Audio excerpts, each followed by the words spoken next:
Hello there, and thank you so much for tuning in today. I wanted to talk to you today about an email exchange I had with one of the viewers from the YouTube channel, and I think it's there's some insight to gain from this, but it's also a little bit funny. So I thought oftentimes I feel the topics we talk about here are pretty serious topics, like a lot of people have trouble sleeping because of stress, anxiety, etc. So I think this is going to be a good one. So let's go over it right now. Yesterday, I got an email from Jonathan, who, by the way, if you are following the YouTube channel, was the viewer that tipped me off about doing a video on resources, which I did. Resources for Insomnia, that is, which I did, I think, 2 days ago. So here we go. Let's read this. Good morning, Daniel. Thank you for the video on resources. That was great. I wanted to ask you something. Last night, I had an extra poor night of sleep. I woke up many times and I could really, truly not go back into deep sleep. I did notice that yesterday I went to bed pretty hungry and woke up very hungry. Can that cause sleep issues? I heard that going to bed hungry can cause the brain to remain alert and cause issues there. Thanks, Jonathan.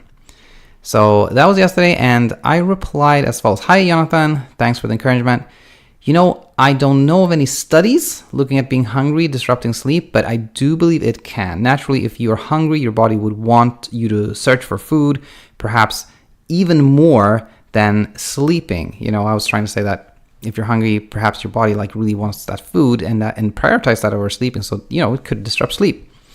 That said, I continued, having trouble sleeping, many think about their previous day and try to figure out why they're not sleeping well.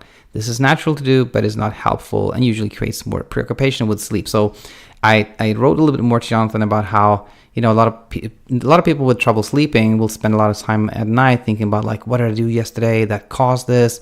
Was it was it the fact that I had that piece of chocolate, or maybe I had sugar too late, or maybe I forgot to do this or that, and that's typically not helpful because you just end up, speculating and thinking about sleep and not really, coming to any helpful conclusion. So I was just kind of voicing that to Jonathan, and this is where I thought it would get a little bit funny. So Jonathan replied to me also yesterday. Oh yeah, that makes sense, but I can tell you it was way worse than normal, almost as if I was not able to get into deep sleep, and I was literally starving when I woke up. Haha, I think it was because I exercised yesterday, but did not eat enough, so I went to bed hungry. Just a theory, but yeah, you're right. When I think about sleep, it makes it worse. And then I replied to Jonathan, where is that last stretch of this conversation? Okay, here. I said, haha, okay, literally starving. Yep, I think that may have been the culprit. And then Jonathan replied finally here. I debated whether I should have eaten something, but ended up just staying in bed with my hungry thoughts.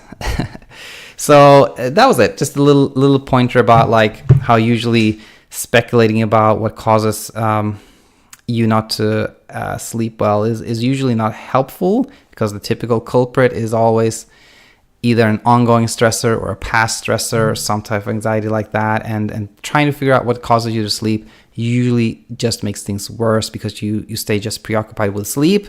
But in some cases, like in Jonathan's, maybe it was simply because he was really, really hungry that he didn't sleep. Well, thank you for tuning in as always, and I hope to have you back here real soon. Bye-bye.